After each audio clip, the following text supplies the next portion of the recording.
الله أكبر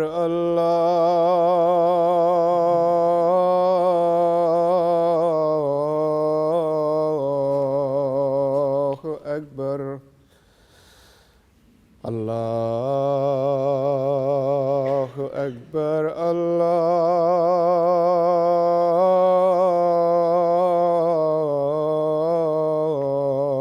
الله أكبر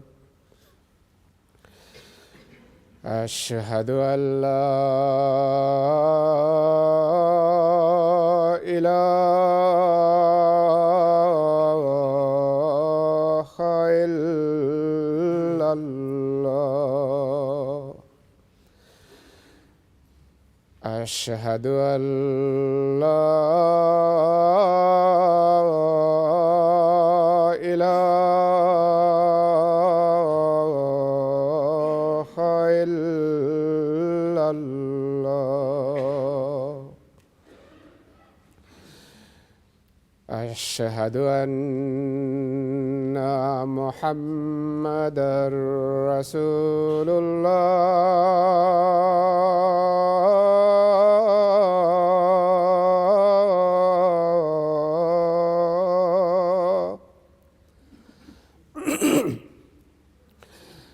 أشهد أن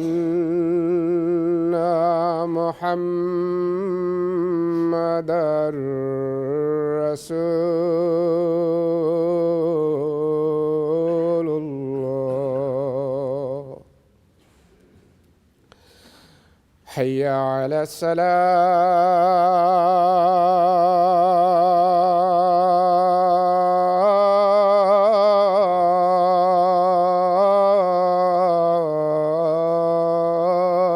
الصلاة حي على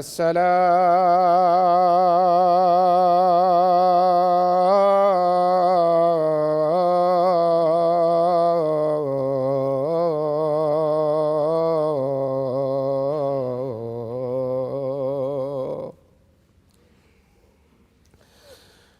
حي على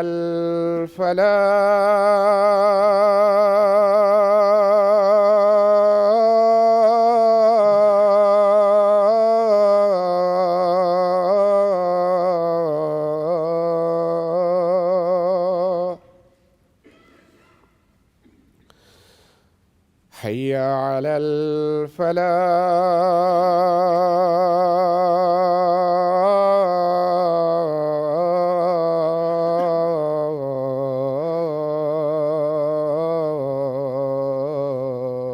الفلاح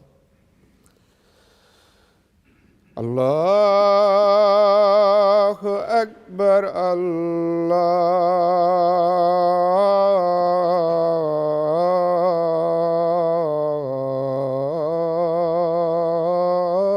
الله أكبر لا إله إلا الله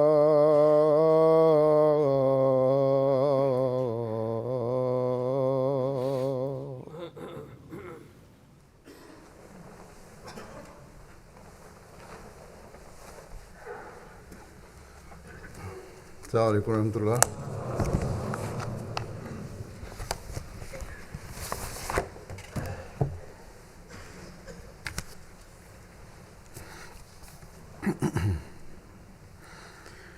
أشهد أن لا إله إلا الله وحده لا شريك له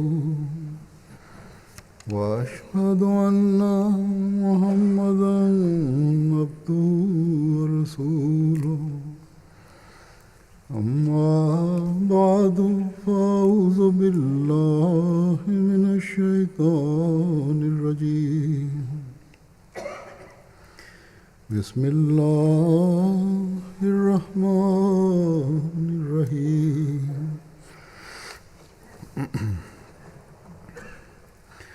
الحمد لله رب العالمين الرحمن الرحيم مالك يوم الدين إياك نعبد وإياك نستعين اهدنا الصراط المستقيم صراط الذين أنعمت عليهم غير المغضوب عليهم ولا الضالين اعلموا أنما الحياة الدنيا لعب ولهو وزينة وتفاخر بينكم وتكاثر في الأموال والأولاد كمثل غيث أعجب الكفار نباته ثم يهيج فتراه مصفرا ثم يكون حطاما وفي الآخرة عذاب شديد ومغفرة من الله ورضوان وما الحياة الدنيا إلا متاع الغرور. اس کا ترجمہ ہے کہ اے لوگو جان لو کہ دنیا کی زندگی محض ایک کھیل ہے اور دل بہلاوا ہے، اور زینت حاصل کرنے اور آپس میں فخر کرنے اور ایک دوسرے پر مال اور اولاد میں بڑائی جتانے کا ذریعہ ہے۔ اس کی حالت بادل سے پیدا ہونے والی کھیتی کی سی ہے جس کا اگنا ذمہ دار کو بہت پسند آتا ہے اور وہ خوب لہلہاتی ہے، مگر آخر تو اس کو زرد حالت میں دیکھتا ہے، پھر اس کے بعد وہ گلا ہوا چورا ہو جاتی ہے، اور آخرت میں ایسے دنیا داروں کے لیے سخت عذاب مقرر ہے، اور بعض کے لیے اللہ کی طرف سے مغفرت اور رضا الہی مقرر ہے، اور ورلی زندگی صرف ایک دھوکے کا فائدہ ہے۔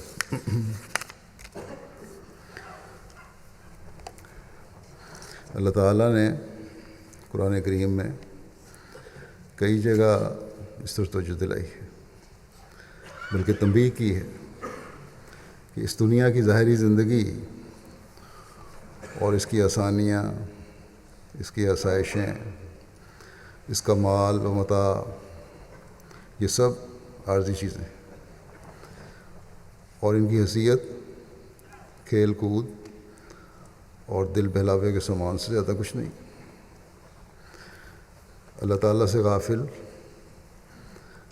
اور اپنی زندگی کے مقصد سے غافل انسان تو ان چیزوں اور ان باتوں کی طرف جھک سکتا ہے جو دنیا داری کی باتیں ہیں، لیکن ایک مومن جس کے اعلیٰ مقاصد ہیں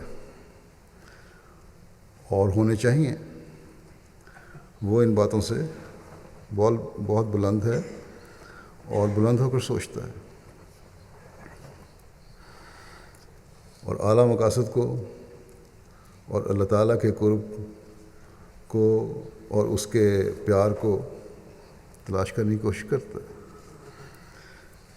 ہم جو اس زمانے کے امام اور حضرت صلی اللہ علیہ وسلم کی پیشگوئی کے مطابق آئے ہوئے مسیح موعود اور مہدی موعود کی جماعت میں شامل ہونے اور آپ کی بیعت میں آنے کا دعویٰ کرتے ہیں، ہماری سوچ یقیناً بہت بلند ہونی چاہیے۔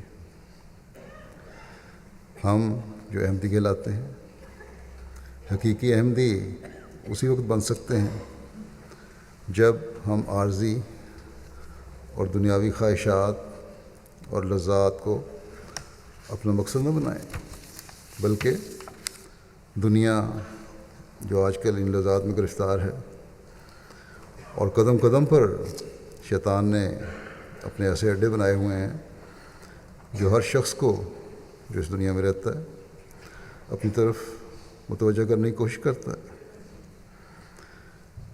اس سے پوری کوشش کر کے ہمیں بچنا چاہیے۔ ہمارا مقصد دنیاوی دولت کے حصول کے لیے اور دنیاوی لذات سے فائدہ اٹھانا کبھی نہیں ہونا چاہیے، کیونکہ ان چیزوں کا انجام اچھا نہیں۔ اللہ تعالیٰ ان دنیاوی چیزوں کی مثال دیتے ہوئے فرماتا ہے یہ پھلنے پھولنے والی فصل کی طرح ہے، مگر آخر کو سوکھ کر چورا ہو جاتی ہے اور تیز ہوائیں اس کو اڑا کر لے جاتی ہیں۔ اسی طرح دنیا داروں کا انجام ہوتا ہے، نہ ان کے اموال کی کثرت، ان کے مال و دولت ان کے کام آتے ہیں، نہ ان کی اولادیں ان کے کام آتی ہیں۔ بعض تو اس دنیا میں ہی اپنے مال و اولاد سے محروم ہو جاتے ہیں، اور اگر کسی کا ظاہری انجام دنیاوی لحاظ سے بہتر لگتا بھی ہے تو آخرت میں جو ان کا حساب کتاب ہونا ہے وہ صرف دنیاوی لہو و لعب میں پڑنے کی وجہ سے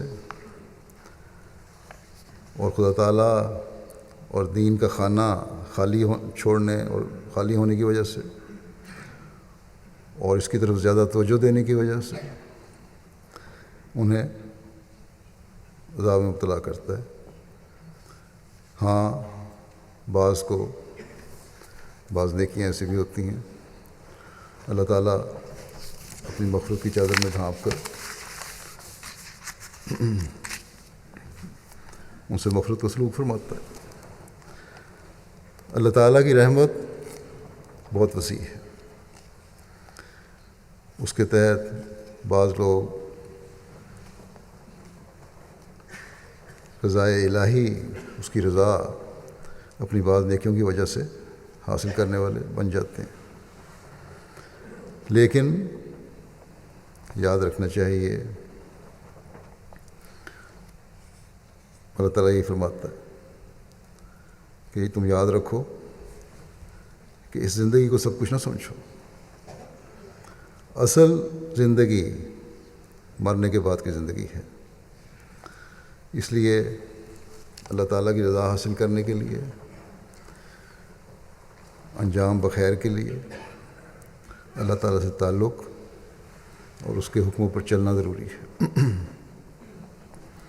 اور جب انسان اللہ تعالیٰ کی رضا حاصل کرنے کی کوشش کرے، اس کے بتائے ہوئے راستے پر چلے، تو نہ صرف انجام بخیر ہوتا ہے بلکہ یہ دنیا بھی اسے حاصل ہو جاتی ہے۔ اللہ تعالیٰ یہ نہیں فرماتا کہ تم اللہ تعالیٰ کی پیدا کی ہوئی دنیاوی نعمتوں سے فائدہ نہ اٹھاؤ، لیکن اللہ تعالیٰ یہ ضرور فرماتا ہے کہ ان دنیاوی چیزوں کے حصول میں اتنا نہ ڈوب جاؤ کہ تمہیں دینی فرائض اور اللہ تعالیٰ کے حق کی ادائیگی کی طرف توجہ ہی نہ رہے۔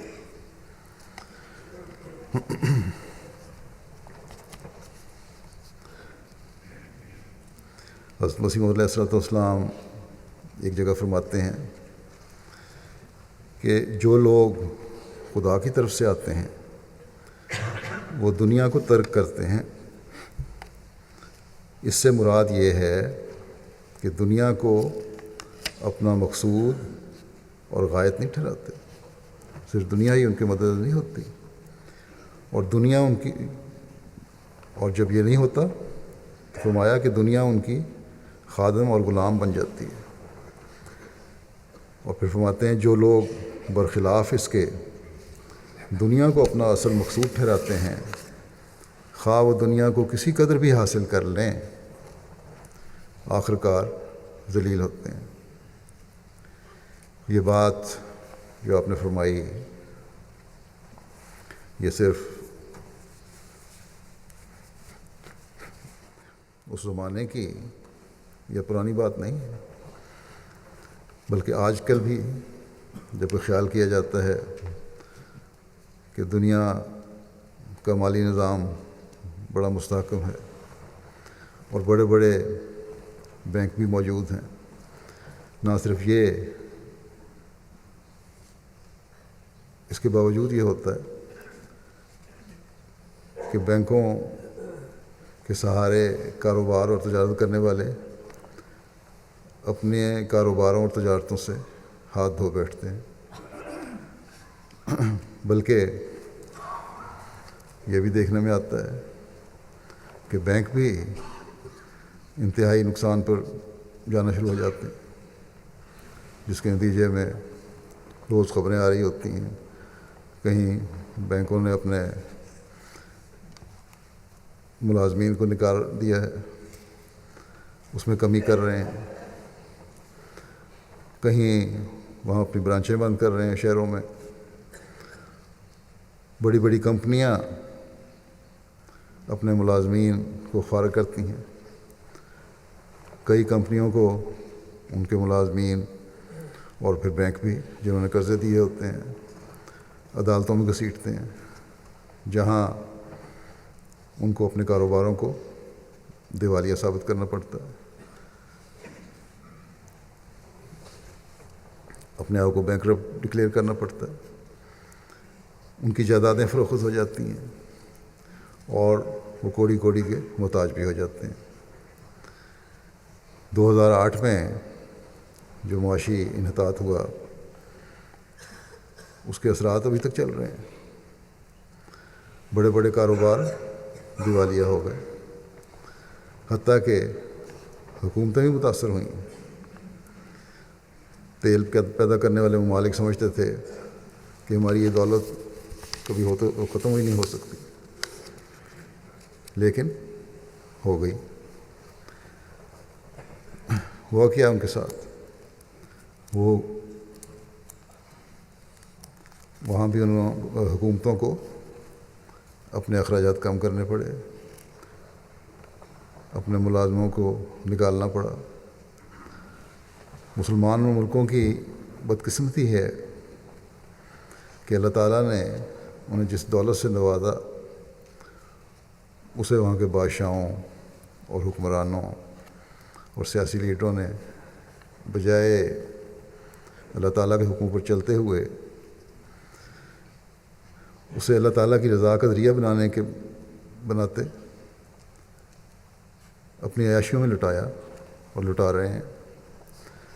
جس تیل کی دولت اور دوسری دولت سے انسان کو بچانے اور غریب مسلمان ملکوں کو اور دوسرے ملکوں کو بھی پاؤں پر کھڑا کرنے کی کوشش کرتے، اپنے ملکوں کے بھوکوں اور ننگوں کی بھوک اور ننگ ختم کرتے، انہوں نے اس طرح توجہ نہیں دی اور اپنی تجوریوں کو بھرنے میں مصروف ہو گئے، اور ابھی تک یہی حال ہے، جس کا نتیجہ یہ نکل رہا ہے کہ دنیا کے سامنے بھی ذلیل ہو رہے ہیں، لیکن سمجھتے نہیں، اور اس آخرت پہ بھی نظر نہیں کر رہے جس کے عذاب سے اللہ تعالیٰ نے ڈرایا ہے، جو سخت اور ذلیل کرنے والا عذاب ہے۔ تو بہرحال اس بات سے انکار نہیں کیا جا سکتا کہ دنیا کی دولت چاہے وہ افراد سے تعلق رکھنے والی ہے یا بڑے بڑے بزنس مین یا بزنس کی کمپنیوں سے تعلق رکھنے والی ہے یا حکومتوں سے تعلق ہے، اس کا غلط استعمال اللہ تعالیٰ کی پکڑ میں لاتا ہے۔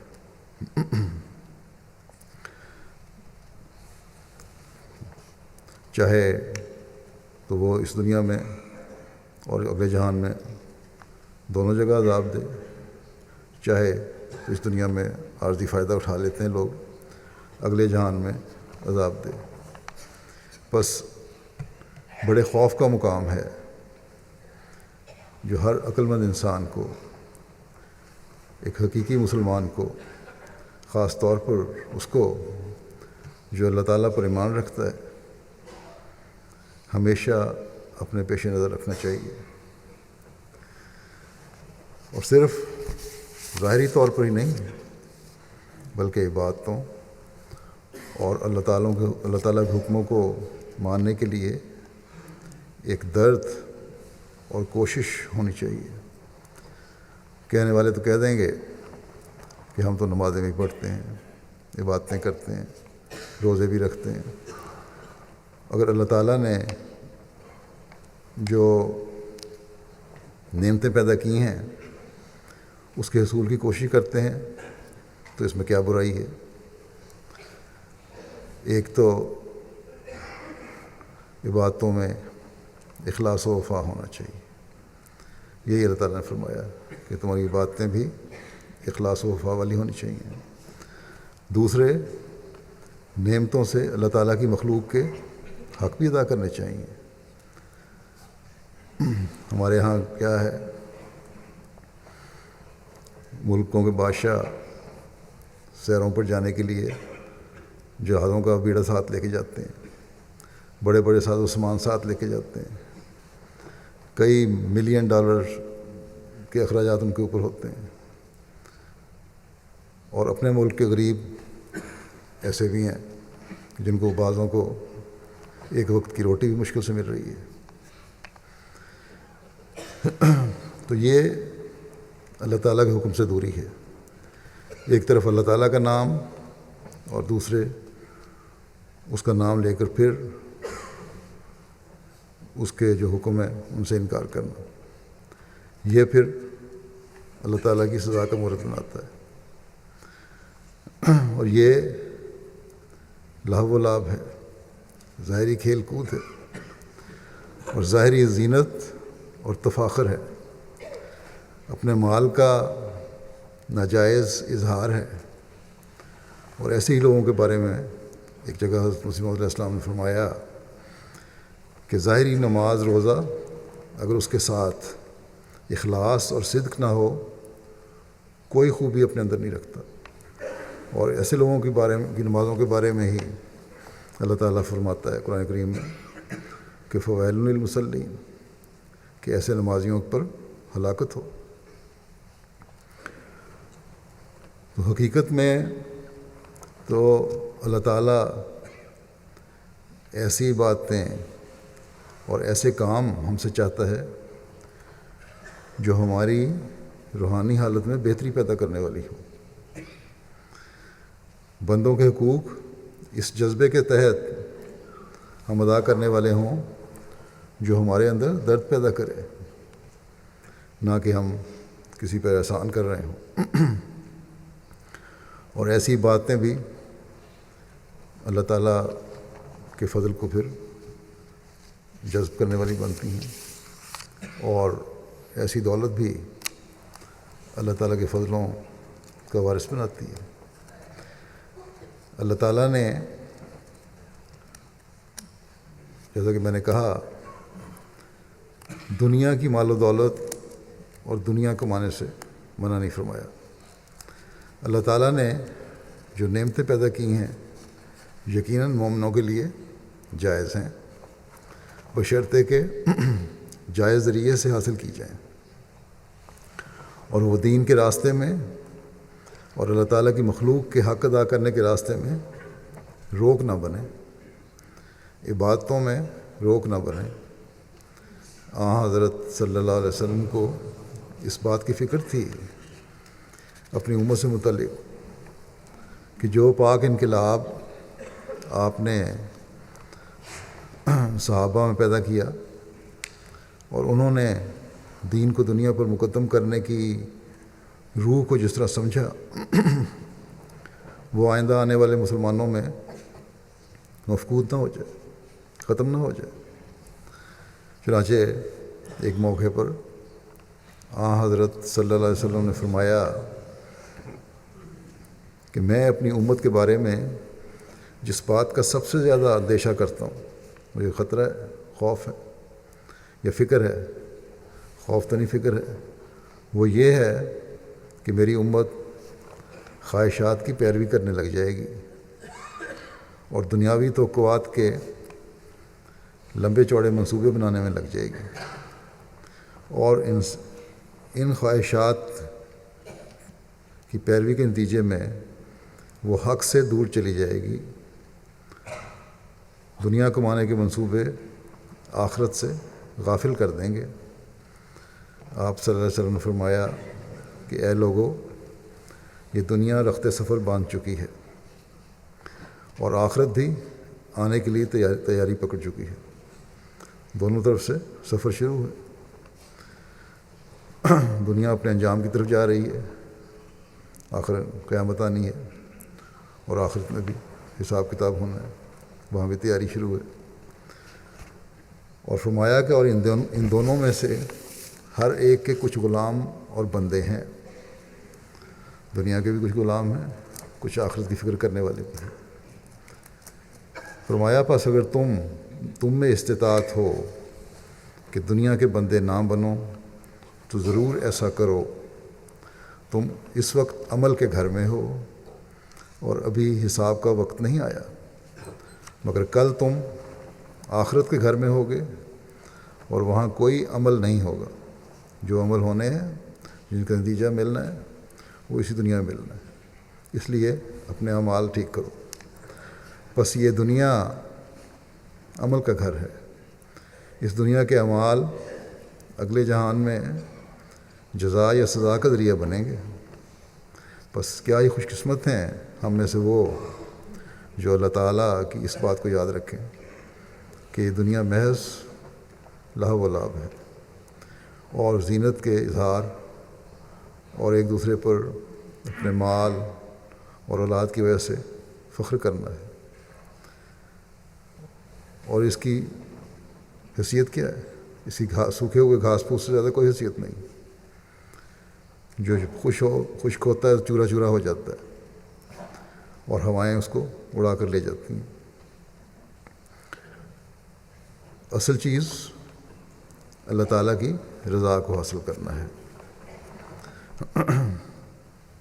اور یہی بات حضرت صلی اللہ علیہ وسلم نے فرمائی ہے کہ نیک عمل کرو تاکہ اللہ تعالیٰ کی رضا حاصل کرنے والے بنو۔ صحابہ رضوان اللہ علیہم ہر وقت اس بات کی تلاش میں رہتے تھے کہ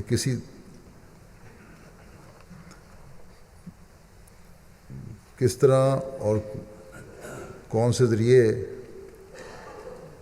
ہم سیکھیں اور سمجھیں جو ہمیں اللہ تعالیٰ کی رضا حاصل کرنے والے بنائیں اور نیک عمل کرنے والے بنائیں۔ اور وہاں حضرت صلی اللہ علیہ وسلم سے اس بارے میں پوچھتے بھی تھے۔ چنانچہ اسی غرض کے لیے ایک دفعہ ایک شخص نے حضرت صلی اللہ علیہ وسلم کی خدمت میں حاضر ہو کر عرض کیا کہ اے اللہ کے رسول، مجھے ایسا کام بتائیے جب میں اسے کروں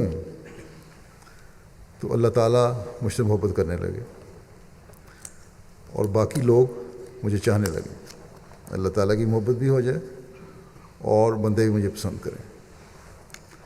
آپ صلی اللہ علیہ وسلم نے فرمایا کہ دنیا سے بے رغبت اور بے نیاز ہو جاؤ، اللہ تعالیٰ تجھ سے محبت کرنے لگے گا۔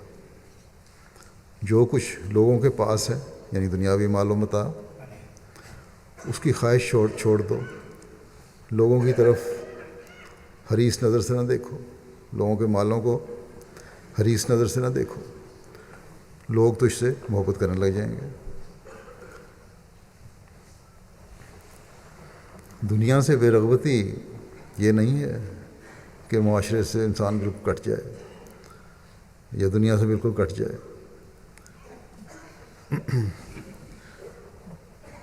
شادی بیاہ بھی نہ کرو، اولاد کے حقوق بھی ادا نہ کرو، بیوی کے حق بھی ادا نہ کرو، جس کاروبار میں ہو اس کو بھی چھوڑ دو اور ہاتھ پہ ہاتھ رکھ کے بیٹھ جاؤ محنت نہ کرو دنیا کے کاموں میں، سادھو بن جاؤ، ہرگز اس کا یہ مطلب نہیں۔ اسلام یہ نہیں چاہتا۔ ہمارے سامنے حضرت صلی اللہ علیہ وسلم کا اسوہ حسنہ ہے۔ آپ نے شادی بھی کی، آپ نے بیویوں کے حق بھی ادا فرمائے، آپ کی اولاد بھی ہوئی، آپ نے اولاد کے حق بھی ادا فرمائے، آپ کے پاس مال و دولت بھی آیا، بکریوں کے ریوڑ ہوتے تھے آپ کے پاس، جو آپ بغیر کسی فکر کے، بعض دفعہ روایتوں میں آتا ہے کہ دے دیے کافر کو کہ لے جاؤ اگر تمہیں اتنے پسند ہیں، اتنی ہی رس سے دیکھ رہے اسے، اور نتیجہ یہ ہوا کہ وہ مسلمان ہو گیا۔ لیکن آپ نے جیسے ہم چاہے ساری چیزیں ہونے کے باوجود اللہ اور بندوں کے حق ادا کیے، اور ان چیزوں کو صرف سامنے نہیں رکھا۔ آپ صلی اللہ علیہ وسلم نے فرمایا کہ تمہارا میری سنت پر عمل کرنا بھی ضروری ہے، سادھو نہیں بن جانا، دنیا میں بھی رہنا ہے، ان چیزوں کو سامنے بھی رکھنا ہے، کیونکہ میں یہ کرتا رہوں۔ بس ہمیں سمجھنا چاہیے کہ اس کا مطلب یہ ہے کہ دنیا ہماری عبادتوں میں آڑے نہ آئے، ہمیں اللہ تعالیٰ کے حکموں پر عمل کرنے سے نہ روکے، مال و دولت کی کمائی میں مصروفیت ہمیں اللہ تعالیٰ کا حق ادا کرنے سے غافل کرنے والی نہ ہو،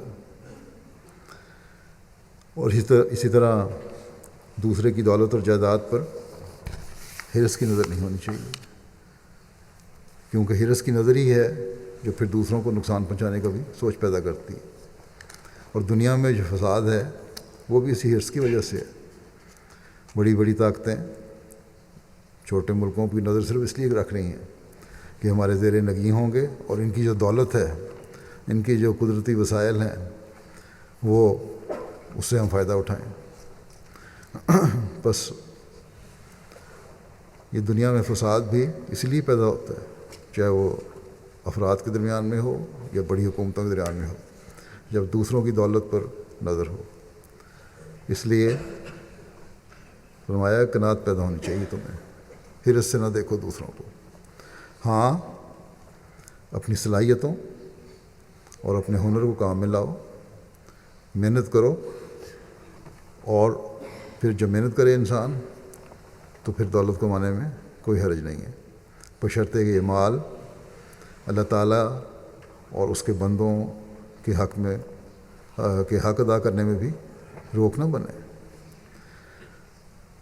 دنیا کی بے رغبتی کی وضاحت خود حضرت صلی اللہ علیہ وسلم نے اس طرح فرمائی ہے کہ فرمایا کہ دنیا سے بے رغبتی اور زہد یہ نہیں کہ آدمی اپنے اوپر کسی حلال کو حرام کر لے، جو چیزیں اللہ تعالیٰ نے حلال کی ہیں ان کو اپنے اوپر حرام کرنا، یہ ایک مطلب نہیں ہے دنیا سے بے رغبتی کا، اور اپنے مال کو برباد کر دے، نہ اس کا یہ مطلب ہے کہ اپنے جو تمہارے اللہ تعالیٰ نے تمہیں مال دیا ہے اس کو برباد کر دو۔ فرمایا بلکہ زہد یہ ہے کہ تمہیں اپنے مال سے زیادہ خدا کے انعام اور بخشش پر اعتماد ہو، اپنے مال پر اعتماد نہ رکھو، اللہ تعالیٰ پر اعتماد ہو، اس پر توکل ہو، اور جب تم پر کوئی مصیبت آئے تو اس کا جو اجر و ثواب ملنا ہے اس پر تمہاری نگاہ جم جائے، اور تم مصائب کو ذریعہ ثواب سمجھو۔ مصیبتیں آتی ہیں، مشکلات آتی ہیں انسان پر، ان کو خدا نہ سمجھ، جب اس کی وجہ سے جو مال ضائع ہوا ہے اس کے اوپر رونے دھونے نہ لگ جاؤ، بلکہ سمجھو کہ اس وجہ سے شاید اللہ تعالیٰ میرا امتحان لے رہا ہے اور اس کا بھی مجھے ثواب ملے گا۔ بس اصل چیز یہ ہے کہ دنیاوی مالوں کے نقصان پر اتنی جزا فضا انسان نہ کرے جس سے شرک کی بو آنے لگے۔ کئی کاروباری لوگ ہوتے ہیں مالی نقصان پر ہوش و حواس کھو بیٹھتے ہیں، بعض خودکشیاں کر لیتے ہیں۔ اگر خدا تعالیٰ پر توکل ہو اور قناعت ہو تو کبھی یہ حالت پیدا نہیں ہوتی۔ بس آپ صلی اللہ علیہ وسلم ہمارے سے، مومنین سے، اپنی امت کے افراد سے یہ زہد اور دنیا سے بے رغبتی کے یہ معیار چاہتے ہیں۔ اللہ تعالیٰ کا فضل ہے کہ اس زمانے میں اللہ تعالیٰ نے بہت سے احمدیوں کو حضرت مسیح موعود علیہ السلام کو ماننے کی وجہ سے یہ ادراک عطا فرمایا ہے کہ دنیا کے نقصان ان کے سامنے کوئی حیثیت نہیں رکھتے، اور سمجھتے ہیں کہ ایسے حالات میں اللہ تعالیٰ کی طرف پہلے سے بڑھ کر رجوع کرنا چاہیے۔ چنانچہ ہم دیکھتے ہیں کہ پاکستان میں بھی اور بعض اور جگہوں پر بھی احمدیوں کے لاکھوں اور کروڑوں کے کاروبار مخالفین نے تباہ کیے اور جلائے، بلکہ ایک وقت میں پاکستان کے وزیر اعظم نے یہ بھی کہا، ایک وزیر اعظم نے، کہ احمدیوں کے ہاتھ میں کشکول پکڑا دوں گا، اور اب یہ مانگتے پھریں گے کیونکہ میں نے کشکول پکڑا دیا ہے۔ لیکن اللہ تعالیٰ پر توکل رکھنے والے ان احمدیوں نے نہ حکومت سے مانگا، نہ کشکول لے کر کسی اور سے مانگا، بلکہ اللہ تعالیٰ پر توکل کی وجہ سے وہ ہزاروں اور لاکھوں کا کاروبار جو ان کا تباہ ہوا تھا وہ کروڑوں میں بدل گیا۔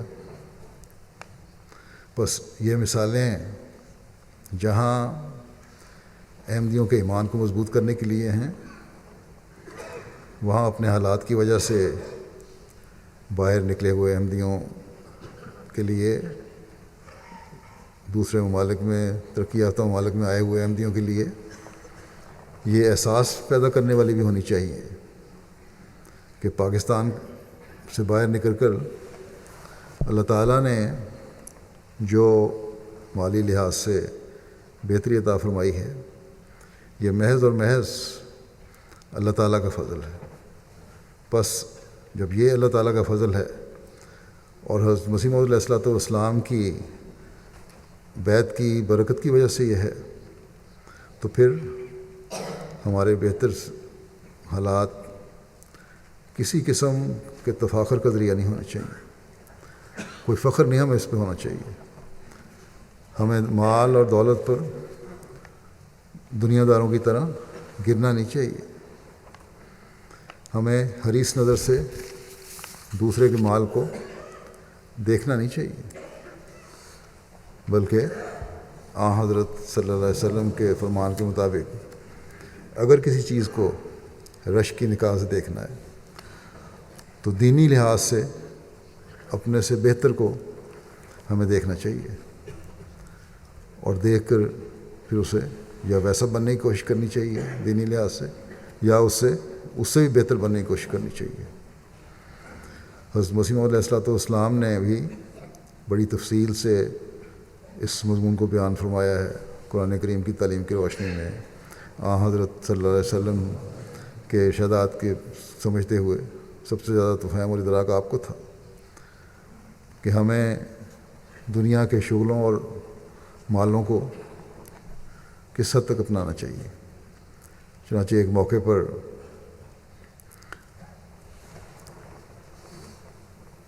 حضرت مسیح موعود علیہ السلام نے فرمایا کہ خدا تعالیٰ نے دنیا کے شغلوں کو جائز رکھا ہے، کیونکہ اس طرح سے بھی ابتلا آتا ہے۔ مثلا یہ اگر دنیاوی کام اگر کوئی نہیں کر رہا، مالی حالات بہت برے ہیں، تو تب بھی ابتلا آ جاتا ہے، انسان مشکلات میں گرفتار ہو جاتا ہے۔ اور فرمایا کہ اسی ابتلا کی وجہ سے انسان پھر چور بھی بن جاتا ہے، قمار باز بھی بن جاتا ہے، جوا کھیلنے لگ جاتا ہے، ٹھگ بن جاتا ہے، ڈکیٹ بن جاتا ہے، اور کیا کیا بری عادتیں اختیار کر لیتا ہے۔ مالی کمزوری بھی برائیوں میں مبتلا کر دیتی ہے۔ فرمایا لیکن مگر ہر ایک چیز کی ایک حد ہوتی ہے، یہ یاد رکھو کہ ایک حد ہوتی ہے۔ دنیاوی شغلوں کو اس حد تک اختیار کرو کہ وہ دین کی راہ میں تمہارے لیے مدد کا سامان پیدا کر سکو، اور مقصود بالذات اس میں دین ہی ہو، یعنی اس کا مقصد تمہارا دین حاصل کرنا ہو، یعنی کہ دین کبھی بھی ثانوی حیثیت نہ رکھے۔ دنیا کماؤ، دنیا سے فائدہ اٹھاؤ، لیکن ہر وقت اللہ تعالیٰ کا خوف، اس کا تقویٰ تمہارے سامنے ہو، دین کی تعلیم تمہارے سامنے ہو۔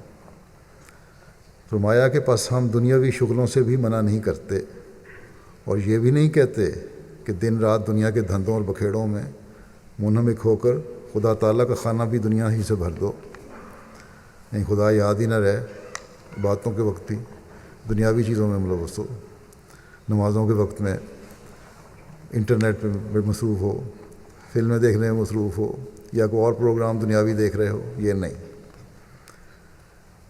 فرمایا کہ اگر کوئی ایسا کرتا ہے تو وہ محرومی کے اسباب پہ ہم پہنچاتا ہے، اور اس کی زبان پر نرا دعویٰ ہی رہ جاتا ہے، پھر دعویٰ ہے، حقیقت کی بیعت نہیں ہے، ایمان نہیں ہے۔ الغرض زندوں کی صحبت میں رہو تاکہ زندہ خدا کا جلوہ تم کو نظر آوے۔ پھر ایک موقع پر حضرت مسیح علیہ السلام نے فرمایا کہ کوئی یہ نہ سمجھ لے کہ انسان دنیا سے کوئی غرض اور واسطہ ہی نہ رکھے۔ فرمایا کہ میرا یہ مطلب نہیں ہے، اور نہ اللہ تعالیٰ دنیا کے حصول سے منع کرتا ہے، بلکہ اسلام نے رہبانیت کو منع فرمایا ہے۔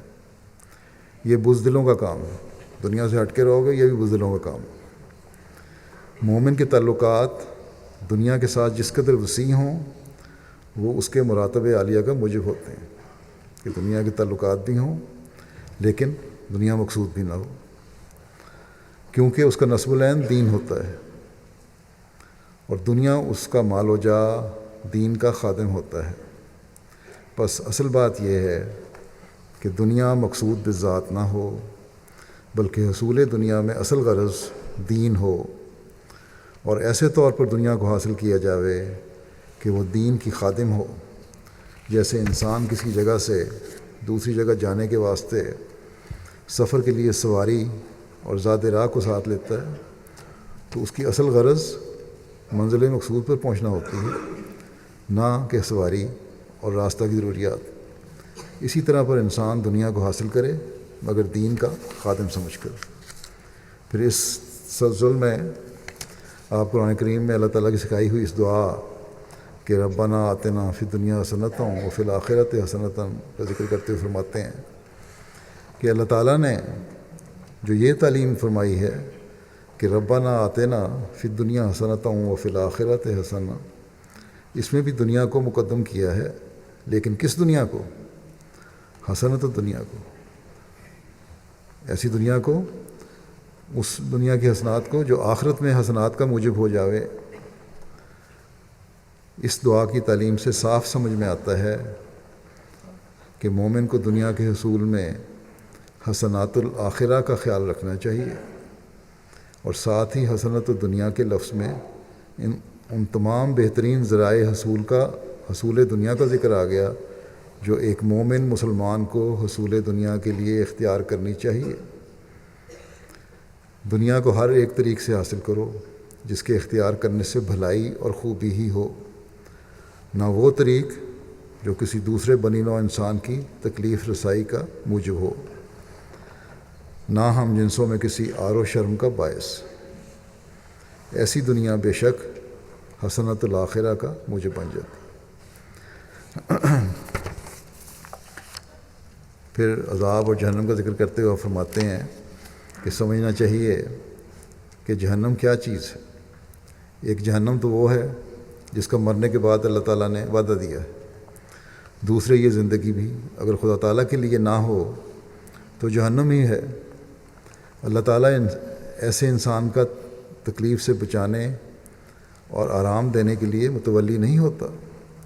یہ خیال مت کرو کہ کوئی ظاہر دولت یا حکومت، مال و عزت، اولاد کی کثرت کسی شخص کے لیے کوئی راحت یا اطمینان اور سکینت کا موجب ہو جاتی ہے، اور وہ دم نقد بہشت ہی ہوتا ہے۔ یعنی یہ چیزیں سکینت کا موجب نہیں ہوتی، نہ وہ یہ جنت ملتی ہے۔ فرمایا ہرگز نہیں، ایسی چیزیں بہشت نہیں ملتی مہیا کرتی۔ فرمایا کہ وہ اطمینان اور تسلی اور تسکین جو بہشت کے انعامات میں سے ہیں ان باتوں سے نہیں ملتی۔ وہ خدا ہی میں زندہ رہنے اور مرنے سے مل سکتی ہے۔ وہ تبھی مل سکتی ہے جب ہر وقت اللہ تعالیٰ سامنے ہو۔ دنیاوی حسنات بھی اللہ تعالیٰ کے حکموں کے مطابق حاصل کرے انسان تو آخرت کی حسنات بھی اسی سے تبھی مل سکتی ہیں۔ اور وہ خدا جب تک سامنے نہ ہو، ہر وقت یہ خیال نہ ہو کہ خدا مجھے دیکھ رہا ہے، اس وقت انسان پھر عمل بھی نہیں کر سکتا۔ فرمایا جس کے لیے انبیاء علیہم السلام خصوصاً ابراہیم اور یعقوب علیہم السلام کی یہی وصیت تھی کہ لا تموتن الا وانتم مسلمون، کہ ہرگز نہیں مرو مگر اس حالت میں کہ تم فرمانبردار ہو۔ اس کا مطلب یہی ہے، اب انسان کو تو نہیں پتہ، یہ نہ انسان کے اپنے اختیار میں ہے مرنا اور جینا، مطلب یہ ہے کہ ہر وقت اللہ تعالیٰ کے احکام پر نظر ہو اور آخرت کی فکر ہو۔ فرمایا لذات دنیا تو ایک قسم کی ناپاک حرص پیدا کر کے طلب اور پیاس کو بڑھا دیتی ہیں۔ دنیا کی لذات کیا ہیں؟ دنیا کی طلب اور پیاس کو بڑھانے والی ہیں۔ استسقاء کے مریض کی طرح پیاس نہیں بجھتی، جس طرح ایک مریض جس کو پیاس کی بیماری ہو اور پانی پیتا چلا جاتا ہے یہاں تک کہ پانی پی پی کے ختم ہو جاتا ہے، اس کی پیاس نہیں بجھتی، اسی طرح دنیا کی طلب کا معاملہ ہے۔ دنیا کی طلب تو کبھی ختم ہی نہیں ہوگی۔ فرمایا یہاں تک کہ وہ ہلاک ہو جاتے ہیں۔ پس یہ بے جا آرزوؤں اور حسرتوں کی آگ بھی من جملہ اسی جہنم کی آگ کے ہے۔ دنیاوی آرزویں ہیں، حسرتیں ہیں، تو یہ بھی آگ ہے اور یہ جہنم ہے۔ فرمایا کہ جو انسان کے دل کو راحت اور قرار نہیں لینے دیتی بلکہ اس کو ایک تذبذب اور اضطراب میں غلطاں و پیچان رکھتی ہے۔ اس لیے میرے دوستوں، فرمایا اس لیے میرے دوستوں کی نظر سے یہ امر ہرگز پوشیدہ نہ رہے کہ انسان مال و دولت یا زن و فرزند، بیوی اور بچے کی محبت کے جوش اور نشے میں ایسا دیوانہ اور از خود رفتہ نہ ہو جاوے کہ اس میں اور خدا تعالیٰ میں ایک حجاب پیدا ہو جاوے، اللہ تعالیٰ سے دوری نہ پیدا ہو جائے ان چیزوں کی وجہ سے۔ فرمایا کہ مال اور اولاد اس لیے تو فتنہ کہلاتی ہے، ان سے بھی انسان کے لیے ایک دوزخ تیار ہوتا ہے، اور جب وہ ان سے الگ کیا جاتا ہے تو سخت بے چینی اور گھبراہٹ ظاہر کرتا ہے۔ اور اس طرح پر یہ بات کہ نار اللہ الموقدۃ التی تطلع علی الافئدہ، یعنی اللہ کی خوب بھڑکائی ہوئی آگ ہے جو دلوں کے اندر تک جا پہنچتی ہے۔ فرمایا کہ منقولی رنگ میں نہیں رہتا بلکہ معقولی شکل اختیار کر لیتا۔ بس یہ آگ جو انسانی دل کو جلا کر کباب کر دیتی ہے اور ایک جلے ہوئے کوئلے سے بھی سیاہ اور تاریک بنا دیتی ہے، یہ وہی غیر اللہ کی محبت ہے۔ اللہ کے علاوہ اگر کوئی محبت ہے تو وہ آگ بن جاتی ہے، جہنم بن جاتی ہے اس دنیا میں۔ بس ہمیں ان ملکوں کی آسائشیں اور آرام خدا تعالیٰ کی عبادت سے غافل کرنے والے نہ ہوں، اس کے حق ادا کرنے سے محروم کرنے والے نہ ہوں۔ ہمارے اچھے حالات، ہمارے مالی بہتر حالات جو ہیں، ہمیں اپنے کمزور مالی حالات رکھنے والے بھائیوں کے حق ادا کرنے سے محروم کرنے والے کبھی نہ ہوں۔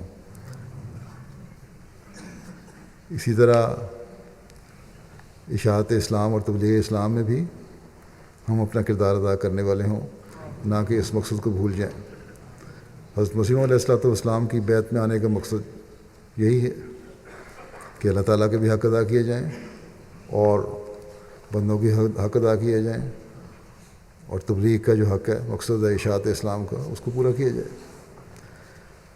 اسی سے دین کو دنیا پر مقدم کرنے کا حق کا مقصد ہم پورا کر سکتے ہیں۔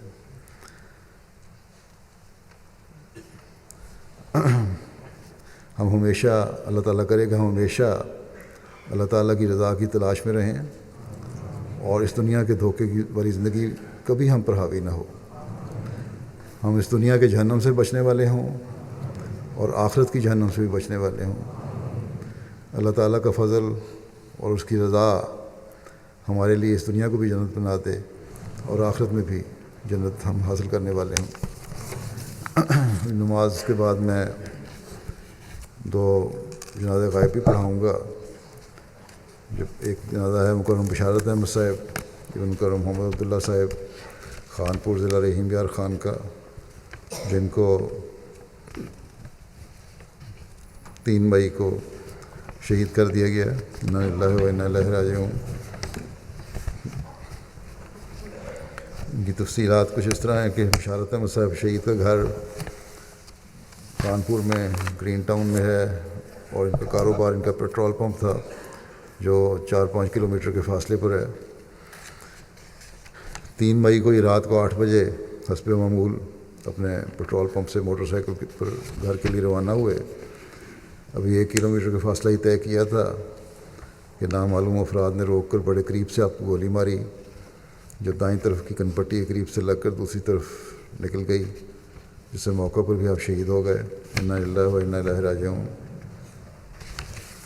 تھوڑی دیر کے بعد ان کے داماد 10 منٹ بعد وہ بھی پیٹرول پمپ سے گھر کے لیے روانہ ہوئے. وہاں جا کے انہوں نے دیکھا کہ راستے میں لوگ کھڑے ہیں، رش پڑا ہے، یہ بھی رکے. وہاں دیکھا تو ان کے سسر وہاں گرے پڑے تھے. انہوں نے فوری طور پر ایمبولینس بلوائی، لیکن اس کے آنے سے پہلے ہی شہید کی وفات ہو چکی تھی. پہلے تو یہی سمجھتے رہے ان کے داماد کے ایکسیڈنٹ ہوا ہے سڑک کا، لیکن بعد میں رات کو ایک احمدی ڈاکٹر نے دیکھا، پھر بتایا کہ یہ تو ان کی کنپٹی پہ گولی لگی ہوئی ہے. پھر دوبارہ پولیس کو بتایا گیا، پھر پوسٹ مارٹم ہوا، اور پھر پولیس نے یہی کہا کہ یہ تو ٹارگٹ کلنگ ہے، اور جو احمدی ہونے کی وجہ سے آپ کو شہید کیا گیا ہے. وہاں سے پولیس نے جائے وقوع سے بعد میں جا کے پھر گولی کے خول بھی حاصل کر لیے. شہید مرحوم کے خاندان میں احمدیت کا نفوذ آپ کے والد مکرم محمد عبداللہ صاحب کے ذریعے سے ہوا. خلیفۃ مسیح ثانی رضی اللہ عنہ کے ہاتھ پر پاکستان بننے سے پہلے آپ نے بیعت کی تھی، اور 1947 میں آپ کا خاندان قادیان سے ہجرت کر کے میاں والی پاکستان شفٹ ہو گیا. بھکر میں 1955 میں ان کی پیدائش ہوئی تھی شہید کی. وہیں اپنے گاؤں میں انہوں نے ابتدائی تعلیم حاصل کی، پھر اس کے بعد چنور ربا احمد نگر میں تعلیم حاصل کی. اس کے بعد تربیلا ڈیم میں آپ نے کچھ عرصہ ملازمت کی. پھر کچھ عرصے کے لیے آپ دبئی چلے گئے، وہاں سے واپس آ کر کراچی رہائش اختیار کی، اور وہاں کچھ اپنا کاروبار کیا کاروں وغیرہ کا. اور جب 1985 میں کراچی کے خراب حالات کی وجہ سے خانپور شفٹ ہو گئے، وہاں اپنا پیٹرول پمپ بنایا. شہید مرحوم اللہ تعالیٰ کے فضل سے موسی تھے. شہادت کے وقت آپ کی عمر 62 سال تھی. مختلف عہدوں پر خدمت کی توفیق ملی. 3 سال تک صدر جماعت خانپور رہے. ایک لمبا عرصہ سیکرٹری امور عامہ کے طور پر خدمت کی توفیق پائی. بے شمار خوبیوں کے حامل تھے. انتہائی مخلص ہنسمکھ انسان تھے، اور دوسروں کو بھی خوش رکھتے تھے. جو بھی جماعتی ذمہ داری ان کو دی جاتی اس کو پوری محنت اور شوق سے انجام دیتے. خانپور مسجد جو ہے جماعت احمدیہ کی، وہاں بھی انہوں نے اس کی نگرانی وغیرہ کے کافی کام کرتے تھے، اور اس کو بڑا صاف ستھرا رکھنا، اس کے لان وغیرہ کا خیال رکھنا، صفائی کا انتظام کرنا، پودے لگانا، سب کچھ اپنی جیب سے کرتے رہے. یہ چندہ دینے میں بڑے باقاعدہ تھے، اسی طرح اپنے خاندان کے چندہ دینے میں باقاعدہ تھے، اور لین دین کے معاملے میں ہمیشہ صاف تھے. نمازوں اور کی پابندی ہمیشہ رہی ان کی. خلافت سے بڑا تعلق تھا، اور بچوں کو بھی تلقین کرتے تھے خلافت سے جڑے رہنا. ان کی اہلیہ اور 2 بیٹے اور 1 بیٹی ہیں. اللہ تعالیٰ شہید کے درجات بلند فرمائے، اور ان کے نسلوں کو بھی احمدیت سے وابستہ رکھے ہمیشہ. دوسرا جنازہ پروفیسر طاہرہ پروین ملک صاحبہ کا جو ملک محمد عبداللہ صاحب مرحوم کی بیٹی تھیں. پنجاب یونیورسٹی میں یہ پروفیسر تھیں. ان کو بھی 17 اپریل کو کسی نے ان کے یونیورسٹی کے ایک ملازم نے چاقو سے وار کر کے تو شہید کر دیا. گو کہ چوری کی نیت سے وہ آیا تھا اور کچھ جب دیکھا کہ انہوں نے دیکھ لیا ہے اس وجہ سے کیا. لیکن پاکستان میں احمدی ہونا تو دوسروں کو ایک ویسی لائسنس دے دیتا ہے کہ تم شک ان کو مار دو, تمہارے خلاف کوئی کارروائی نہیں ہوگی. اور اسی وجہ سے اس ملازم میں بھی جرات پیدا ہوئی. اور جب اس نے دیکھا کہ میں پکڑا گیا ہوں تو اکیلی ہی رہتی تھی گھر میں, تو چاقو کے وار کر کے ان کو شہید کر دیا. ان کے خاوند اور ان خاوند کا خاندان جماعت سے دور ہو گیا تھا اور اسی وقت سے انہوں نے اپنے خاوند سے علیحدگی اختیار کر لی تھی اور اکیلی رہتی تھی. کافی بہت لائق تھیں. گزشتہ سال ریٹائر ہونے کے باوجود یونیورسٹی نے ان کی قابلیت کی وجہ سے ان کو ری امپلائی کیا ہوا تھا. ان کے خاندان میں احمدیت ان کے دادا حضرت ملک حسن محمد صاحب صحابی حضرت مسیح علیہ السلام کے ذریعے سے آئی تھی. ان کے والد ملک عبداللہ صاحب بھی واقف زندگی تھے اور لمبا عرصہ ان کو مختلف دفاتر میں اور کالج میں تعلیم اسلام کالج میں دینیات پڑھانے کی بھی توفیق ملی, بڑی خدمت کی توفیق ملی. تقسیم قیام پاکستان کے وقت ان کے والد کو شعبہ حفاظت میں بھی خدمت کی توفیق ملی. 1953 میں ان کے والد اسیر بھی رہے تھے.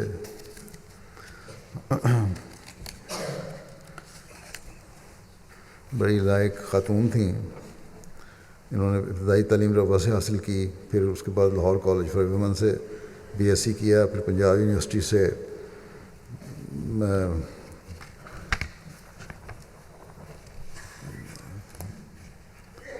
زرعی یونیورسٹی سے MSc کی اور پھر کیلیفورنیا سے انہوں نے باٹنی اور پلانٹ سائنس میں MPhil کیا.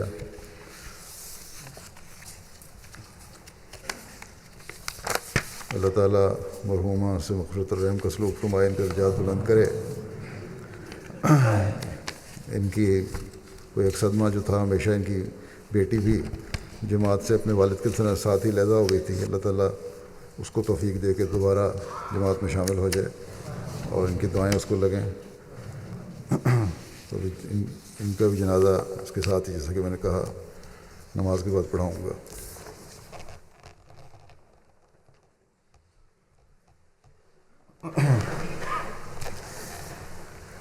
الحمد